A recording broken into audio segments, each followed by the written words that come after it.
Good morning and welcome to your Farm and Home Show. Joining us today is Dr. Kerri Ashurst. She's a senior extension specialist for family and relationship development with the University of Kentucky Cooperative Extension Program. It can be helpful to be familiar with the warning signs and symptoms of depression to support our kids in leading happier, healthier lives. Yes, absolutely. There are many times when we are going to feel down and even depressed in our lives, of course, right? But a large percentage of our youth will experience some depression over time. It's important to let them know that they're not alone and that problems that they're facing are temporary. But some examples of things that might happen along the way for a teen are things like relationship changes or losses, body changes, as you mentioned, peer pressure, bullying, or even some of the factors in their environments in their home lives. The most important thing, I think, is to just simply notice what is different for a specific teenager. And of course, that can be true for children and for adults as well. A sign, certainly for one person, might not be the same warning sign for another person. The important thing is to just take notice if we see a change in the typical behavior or personality of an individual. And some examples of things we might want to really look at are things like sadness and crying, changes in interest in activities that once made a person happy, a significant increase or decrease in their appetite or their weight, a dramatic change in academic performance, or a major change in something with athletics or with their sleep patterns. And it can also be important to take notice if a teen is showing an increase in their anger or their agitation or ability to concentrate. Also, if they're withdrawing more than their normal level, again, what's normal for them from people. And then it can also be critical to take note, Kristi, if they've had any thoughts that they've shared or talked about with death or thoughts or plans about suicide. Kerri, what are some key tips that you might suggest to parents?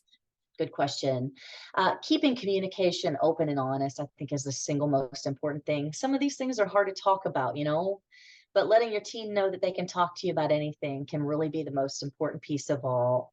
You may have to be the one that brings those tough topics up at times and brings up concerns to get the conversation flowing. But bringing up those difficult conversations in an open and warm way can really show your teenager that you care. And that can let them know you're not afraid to talk about some of those difficult things.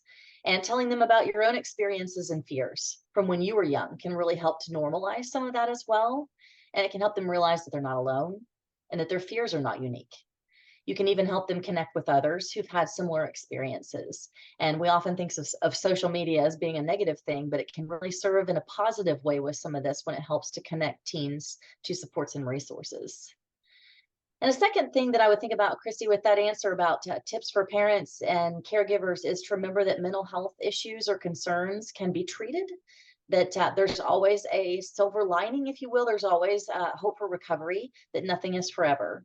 And educating ourselves about the most common mental health disorders among teens can be really good. Speaking with our children's pediatricians or with local medical or health department staff can be helpful. It can even be something where somebody might want to choose to talk with faith-based staff or school staff or other people that might know your teen. A high school athlete or coach, might be another good example there. And finding out what types of information are available out there in your community that can be helpful for them.